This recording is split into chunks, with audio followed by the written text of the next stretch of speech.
This week on Earth Day, the U.S. takes the lead once again on climate action after 4 years with its hands off the wheel.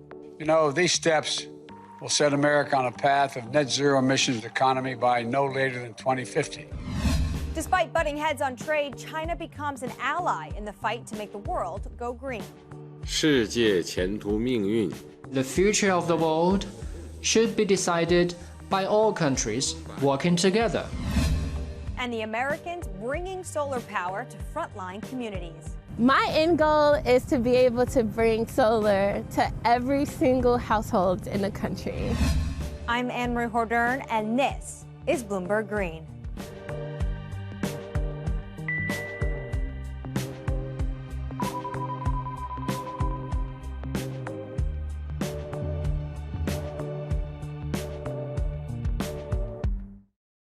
This week marked the 51st Earth Day, and U.S. President Joe Biden took the opportunity to reset America's role as a credible ally in the fight against climate change. No nation can solve this crisis on our own, as I know you all fully understand. All of us, and particularly those of us who represent the world's largest economies, we have to step up. We know just how critically important that is, because scientists tell us that this is the decisive decade. You know, the world beyond 1.5 degrees means more frequent and intense fires, floods, droughts, heat waves, and hurricanes. We can't resign ourselves to that future. We have to take action, all of us. The countries that take decisive action now to create the industries of the future will be the ones that reap the economic benefits of the clean energy boom that's coming. This is a moral imperative, an economic imperative, a moment of peril, but also a moment of extraordinary possibilities. Time is short, but I believe we can do this. And I believe that we will do this. As global temperatures careen past critical levels, the world's two biggest economies are locked in geopolitical and economic chess match. But will that competition extend to climate? Both the U.S. and China have set parallel and equally ambitious emissions goals.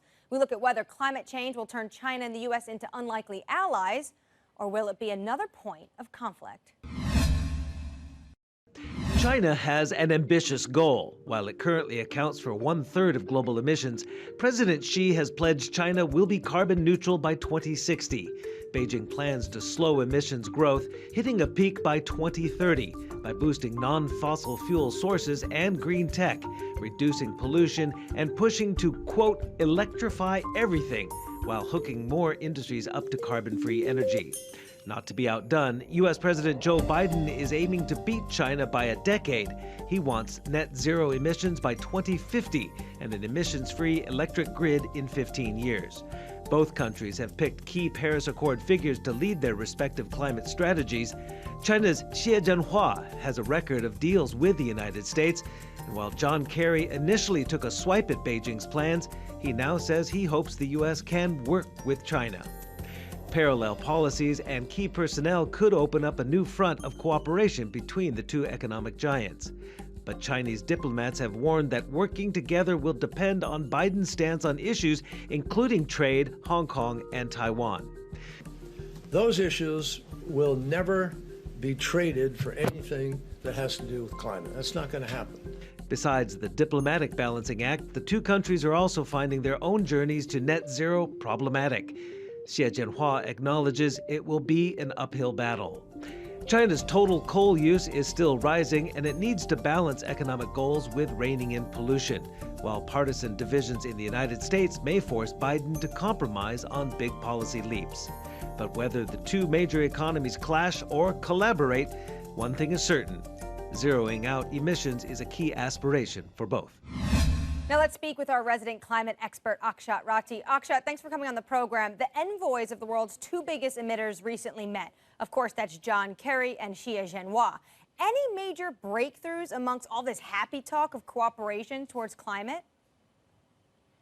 The fact that these two countries are talking and agreeing to work on climate issues is in itself a big deal, because the US and China are at loggerheads in other domains. Now, there was a small print in the statement that they put out, which did not get attention, but it is a pretty big deal. The two countries have agreed to ratify what is known as the Kigali Amendment. Now, this amendment stops a certain gas called hydrofluorocarbons from going into the atmosphere. These gases are tens of thousands of times more warming than carbon dioxide. And it is estimated that if all countries sign up to this pact, then warming could be avoided by as much as 0.5 degrees Celsius by 2100. And that's just a huge win for climate. Akshat, on the heels of Kerry's trip to China, the U.S. this week is hosting 40 countries virtually. They want to be seen as this leader in climate policy, but you and the team had a piece out this week talking about the credibility gap out of the United States. What is that credibility gap?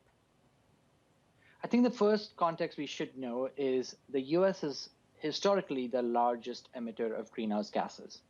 Even today, on a per capita basis, the U.S. emits something like 16 tons per person, which is, 8 times as much as India does on a similar metric. And so the one thing that has been expected, not just of the U.S., but of rich countries, is to do more to cut emissions. And on that, historically, the U.S. has been not a favorable party. So what other parties are now looking for in Biden, who is clearly gunning for a bigger climate ambition from the U.S., is whether the targets he has set is something he can actually deliver on. All right, our thanks to Bloomberg's climate expert Akshat Rathi for joining us. Coming up, the challenges of climate change and nature loss are inextricably linked, and so are their solutions. We speak to the CEO of the world's largest conservation organization about what businesses can do to accelerate climate goals. And it's not just big business. Later, we look at how an innovative solar model is looking to harness the power of marginalized communities in the fight against climate change. This is Bloomberg Green.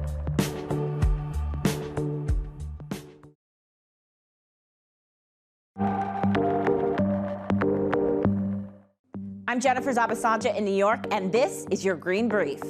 Climate change could lead to grave consequences for India's economy. A new study says that if global warming continues unchecked, monsoons in India will become stronger and more erratic. About 800 million Indians rely directly or indirectly on farming, an industry that could feel the brunt of extreme weather. Whatever impact climate change has on the world, cities are likely to be hardest hit. More than half of all people are now crowded together in urban areas. Built on concrete, they absorb solar radiation, but not water. That means they feel the effects of both heat and heavy rains more acutely. And Lego makes nearly 100,000 tons of plastic bricks each year, but now its owners want to find new environmentally friendly ways of getting rid of plastic waste. The family's fund has about $20 billion and wants to invest in at least one new green plastic project this year. And that's your Green Brief. Anne-Marie? Thanks, Jen. President Biden's climate push is ambitious, but it'll come down to businesses to execute. Joining us now is Carter Roberts, CEO of the WWF, the World Wildlife Fund, the world's largest conservation organization. Established 60 years ago, the foundation has seen climate change become an increasingly large part of its mission. Last year, it raised over $275 million, with 83% of that going directly to conservation efforts around the world. Carter, thanks so much for joining us. You're a graduate of Harvard Business School and held management jobs in corporate America, on top of spending 15 years leading science conservation programs, and all of this before joining WWF. Having been on both sides of the coin, how much does climate change and preserving our environment play in terms of corporate decision making? Increasingly, climate change and the loss of nature plays a really important role. Corporations are worried about their supply chains. They're concerned about their license to operate in different countries. But more than anything, they are responding to their employees and their consumers, who are asking not just for products that deliver the goods, but products that also don't harm the planet. What companies do you think are approaching climate goals in the right way?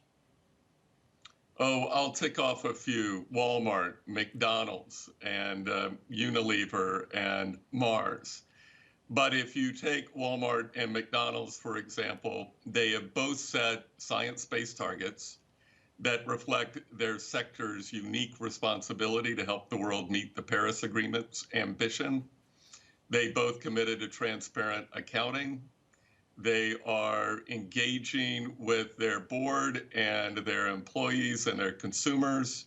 And beyond that, they are each looking and investing in nature-based solutions in other parts of the world. And when you work with businesses, how do you convince executives, which have responsibilities, of course, to their shareholders regarding profits, that these types of investments in clean initiatives, in environmental conservationism, that should be a business priority? Okay, well, let's talk about shareholders for a second. Increasingly, investors also are looking for companies to have a plan on climate change. And increasingly, regulatory agencies are demanding and requiring a disclosure on materiality, the materiality of the climate risk to the business and their climate footprint. And now we are beginning to see requirements on the materiality of a company's impact on the environment, whether it's restoring the environment or destroying the environment upon which we all depend. But Carter, how do you rate the pace right now of the corporate world? Is it enough, or does it need to accelerate? You know, it's not fast enough. If you look at the Fortune 500, just a little more than 60 of the Fortune 500 have signed up to science-based targets. And if you sit down with each one of the leading companies that I've mentioned, and you talk about the pace, they would all say, look, we cannot get there without the active and powerful role of government in setting a level playing field and establishing reliable regulations and a regulatory framework to follow and upon which to base capital investments. Carter, the end of last year, your foundation received a $100 million donation from Jeff Bezos. Where are you spending that money? Well, I had a 45-minute call with Jeff Bezos, and he asked for advice on climate change. He had already learned a lot. Then he asked me where I saw the biggest unmet opportunities are in the climate space. A significant chunk of that money we are putting into working in collaboration with foundations and governments to help governments in tropical nations with the biggest forests in the world to expand their park system, shore up their indigenous reserve system, and to create a performance-based mechanism to sustain that over time.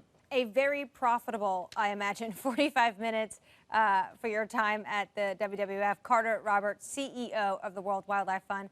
Thank you so much for joining us. Thank you. The world has dealt with a fickle United States when it comes to climate. Even though it was one of the most influential partners of the Paris Climate Agreement in 2015, it left the accord under President Donald Trump and only just rejoined at the start of this year. I sat down with Christiana Figueres, the former executive secretary of the UN Framework Convention on Climate Change, who negotiated that historic accord. And I asked her if other nations can trust America's commitment. I think everyone understands the price that we pay in democracies and the fact that we went through 4 very dark years on climate change in the United States. So I don't think there's a credibility problem. I do think actually that the challenge here is for the U.S. not just to dovetail back into where all the countries are 4 years after or 5 years after the Paris Agreement, but actually to not just meet them shoulder to shoulder, but move forward and show the way. But they're doing a beautiful job, my sense is, of both joining the Concert of Nations, moving forward into a leadership position, and doing that in a very collaborative, open way. So kudos to the U.S., not easy. The IEA is saying that carbon emissions in 2021 are set to increase by 5% instead of falling. And the world needs to get to zero. And we have the next few months gearing up for Glasgow. Knowing this information, what needs to be done? Well, what is very clear is that we need much deeper commitments and followed by action. So the commitments, first of all, need to be short term. Yes, most countries have committed to a 2050 neutrality target. Great. But we also understand today, with the science that has come out since the Paris Agreement, that 2030 is actually the deadline by which we will have determined whether we can get to carbon neutrality by 2050 or not. And that has huge implications for the stability of the economy and of the planet. So we do need further commitments to 2030, much shorter term commitments, and very specific plans of action. How do you get countries to commit to 2030, which is very short in time now? You know, you have a lot of countries thinking 2050, 2060, as you mentioned. How does the global community get them to think shorter term? Well, the fact is that there is a lot that is working with us, right? We have the winds of the economy on our back because prices of renewables continue to fall. The wind and solar have already fallen 80% since the Paris Agreement. Technologically wise, we have the winds in our back. We also have the financial sector. I have never seen the financial sector move as quickly and as dramatically as we have seen them move in the past 2 years. And they do so not because they want to, quote unquote, save the planet. They do so because they want to protect their assets, the value of their assets. And they understand that continuing to invest in high carbon assets is actually investing in stranded assets and will decrease very quickly the value of their assets. So whether it is the technology or whether it is finance, both of those are actually blowing very, very determined wind in our backs. That needs then to be met with policy. And that is what the Biden summit is actually moving forward and what we have to continue to move forward toward Glasgow. Coming up, from transnational organizations fighting climate change to the work of leaders at a local level, how community solar is looking to change the balance of power when it comes to clean energy. That's next. This is Bloomberg Green.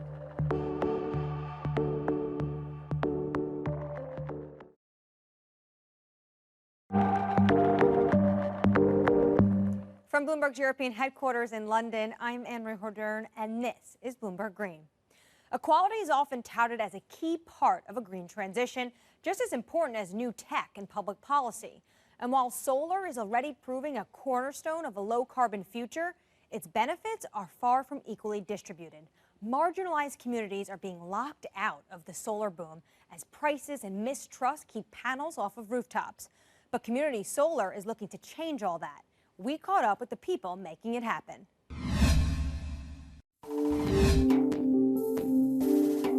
Climate change has been considered a middle-class issue.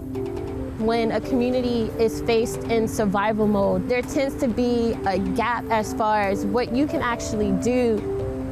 These are the type of neighborhoods that deal with higher asthma rates and are considered frontline communities. They're closer to the incinerators, they're closer to the railroad tracks. However, they're left out of clean energy.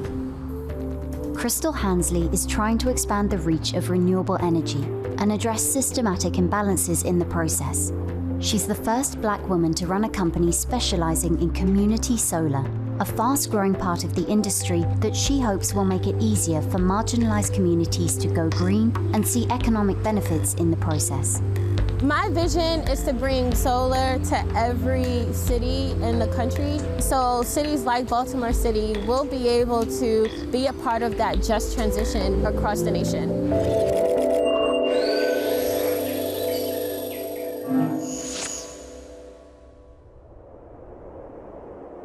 Solar is going to be fairly critical to the overall decarbonization goal. It's one of the cheapest forms of clean energy around, and costs are steadily declining. To really get a sense of how far solar has come, you need to look at it over the last sort of 10 years. In the early 2010s or so, solar electricity, it would cost you about $300 per megawatt hour. Today, you can get that electricity for around $30 a megawatt hour. And what has really driven that is a sort of fall in the cost of the solar panels. Manufacturing efficiency has steadily improved, as well as the efficiency of the panel. Those cost declines have turned solar into a booming industry in recent years. In the US, not even a pandemic could stop 2020 from becoming a record year for new installations. But those gains haven't been evenly distributed. Traditionally, there have been barriers that precluded African American communities or underrepresented communities from accessing solar for the simple fact that you needed to own a home or have a 700 credit score to get a nice interest rate on a solar loan. As a result, many minorities are left out of the savings that can come with switching to solar. Now, a new type of solar business is looking to solve that problem. Community solar is a model in which anyone who might consider putting solar on their roof, but is not able to do so for whatever purposes, signs up to receive a share of the electricity from a larger project.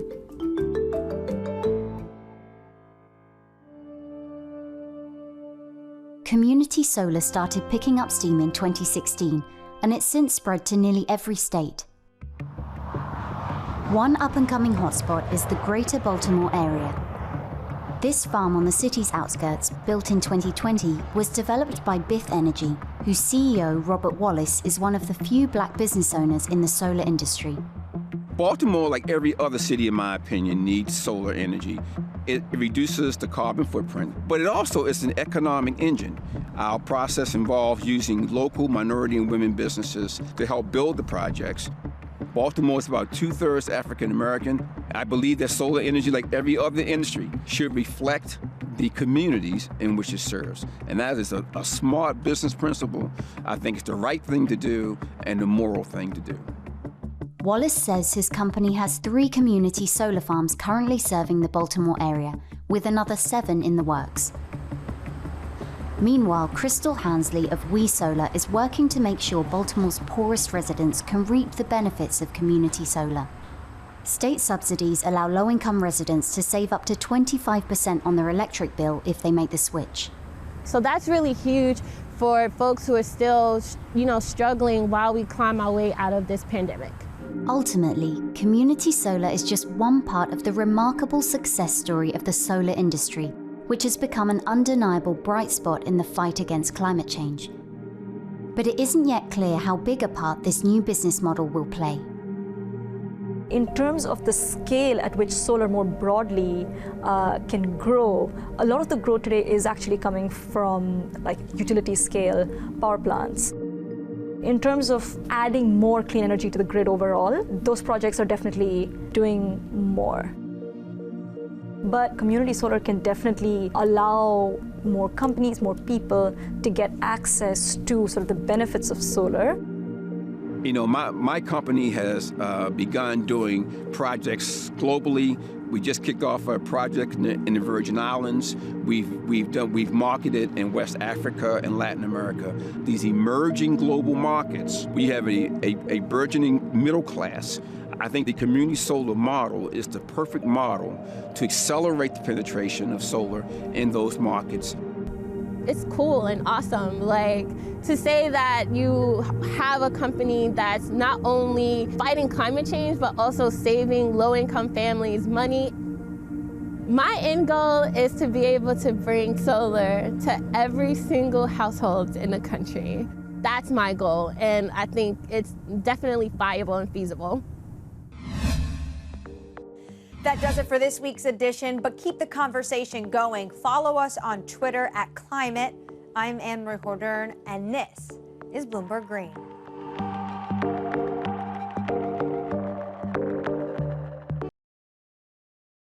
Don't forget to like and subscribe.